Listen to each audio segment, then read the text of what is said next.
Shagotum Juba Shomaj. I'm not sure that's...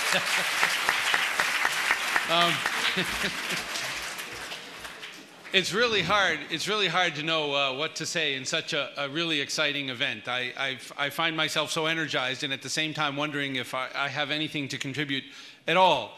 I thought about this since, in fact, the Ijad had invited me some time back, and I thought that it might help for you to know a little bit about me, who I am. But I also thought I'm coming as a representative of the United Nations, and I wanted to speak a little bit about what the United Nations is doing with regards to youth, both globally and in Bangladesh.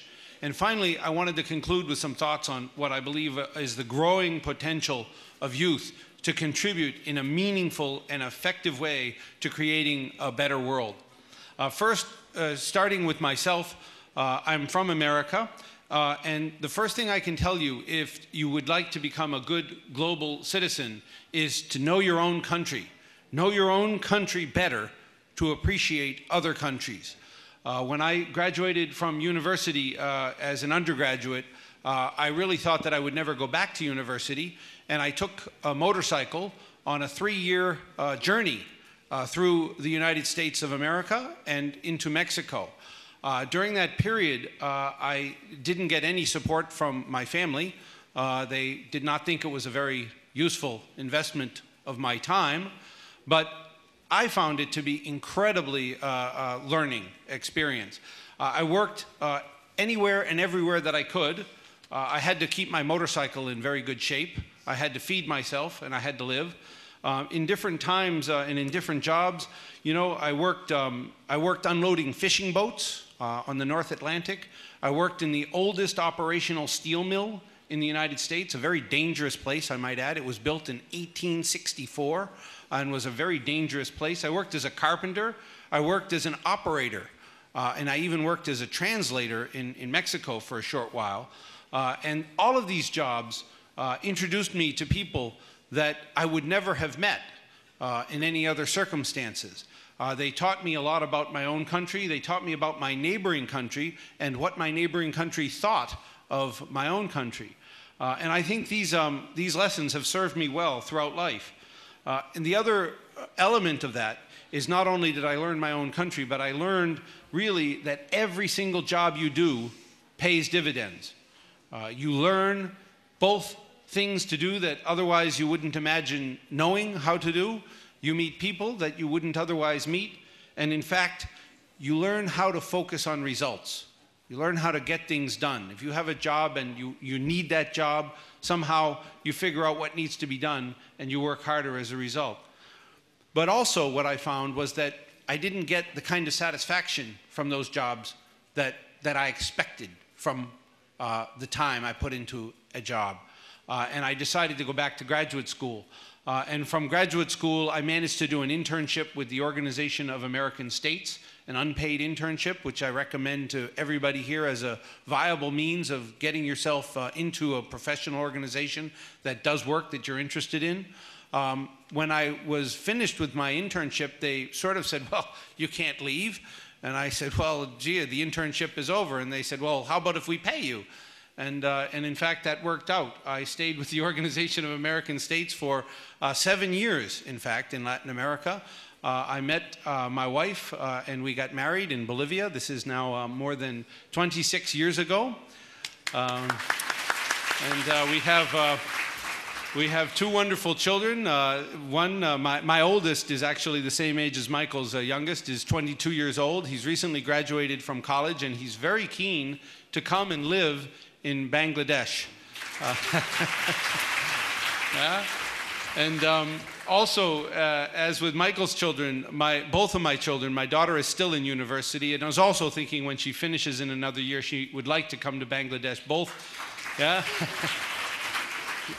Both of them, with my family, we had a wonderful Christmas holiday. They came for the first time over Christmas, and we traveled to Sundarbans and to Cox's Bazar and to St. Martin's Island.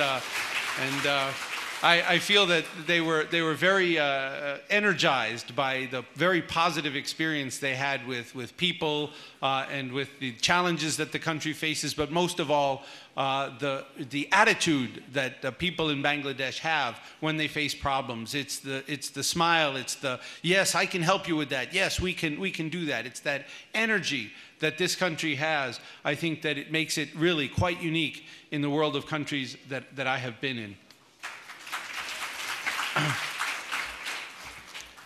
So when I was hired by the United Nations Development Program in 1990, I never imagined that I would stay as long as I have. It's now been, well, you can do the math, it's been a long time.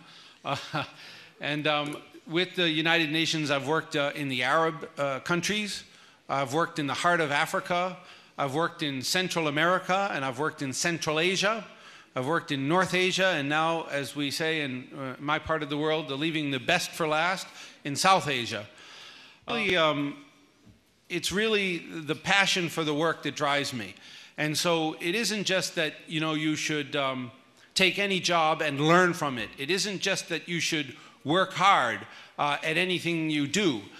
At the end of the day, you need to find a job, whatever that job may be. It might be a teacher, or it might be a scientist, a researcher.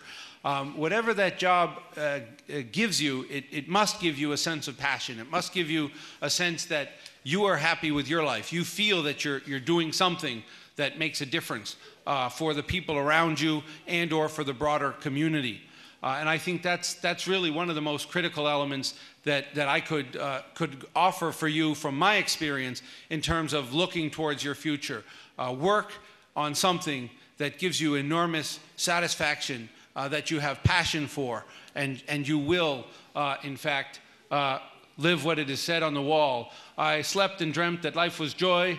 I awoke and I saw that life was service. I acted and behold, service was joy. As I was sitting here, I was thinking, this is a really good quote. So let me move to my second area, which is essentially what is the United Nations doing to support youth both at the global and the national levels. United Nations strongly believes that energy, imagination, and idealism of young people are essential in helping to achieve the ideals of the United Nations, including ideals in human rights and security and peace and in development, socioeconomic development. And these are the goals that are enshrined in the United Nations Charter. The Secretary General, who visited here last November and had an extraordinarily successful visit, has identified youth issues as a top priority for his second term. Many of you may know that the Secretary General in January of 2012 began a second 5-year term. And in the beginning of his tenure as the Secretary General, his second period as the Secretary General, he outlined 5 priority areas for his own intervention, his own action and results. And one of those top priorities for him is essentially youth.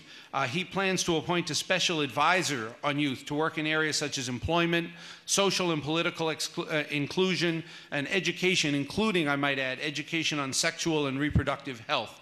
He is also explicitly and even personally invited young people to take part in global initiatives that he considers important. 2 that come to mind are the United Nations Conference on Sustainable Development, which will take place in Rio de Janeiro in June of this year, more commonly known as Rio +20, and another one which is essentially the Youth Employment Forum that will take place, hosted by the International Labor Organization in May, next month, in Geneva.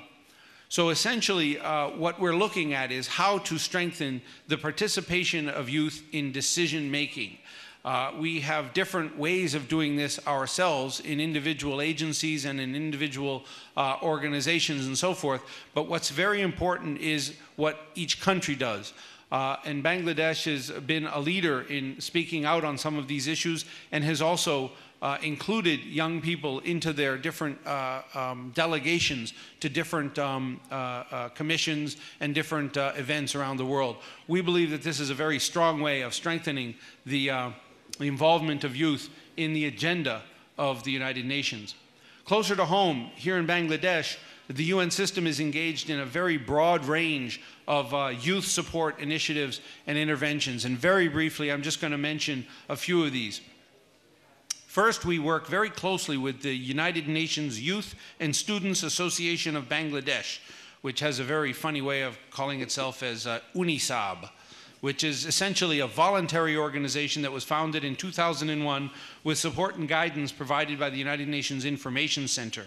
In February of this year, they organized a day-long National Youth Summit on green economy, sustainable development, and poverty eradication, in which more than 400 students from around Bangladesh participated in. UNISAB has also worked in close collaboration with the United Nations Population Fund to launch what is called the 7 Billion Action Campaign. The 7 Billion Action Campaign was launched last year when the global population reached 7 billion in the world.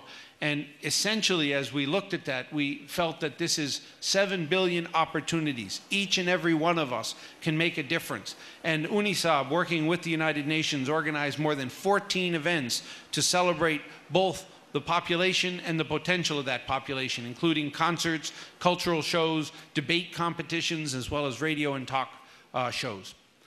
Also, UNICEF, in line with the Convention of Child Rights, is working to build the confidence and self-esteem of young people. One example is the UNICEF-supported Shishu Prakesh project, in which 10 young journalists, 5 boys and 5 girls from each of 64 provinces in the country, is receiving extensive journalism training, which includes writing feature articles, workplace ethics, and the use of equipment such as computers and cameras and information on child rights and responsibilities.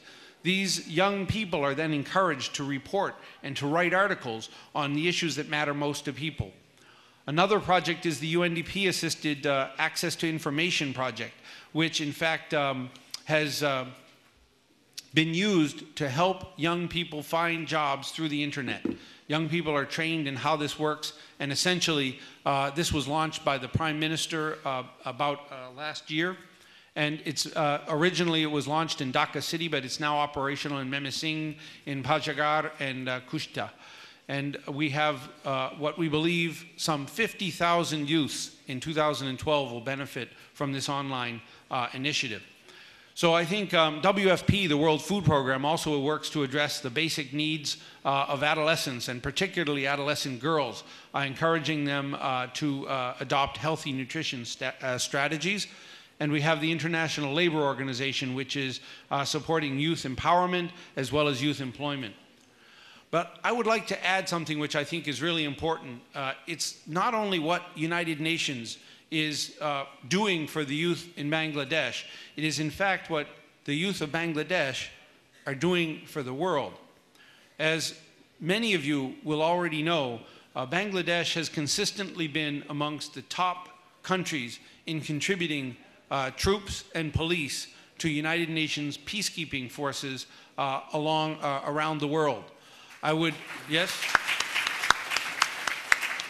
These young Bangladeshis, men and women I might add, in fact, Bangladesh has the first all-women's contingent of UN police women. Operational in the country of Haiti, where one of my very dear friends wrote to me with great pride when he found I was assigned here to tell me how much he had learned about Bangladesh from the policewomen that were guarding the neighborhood in which he was working for the United Nations.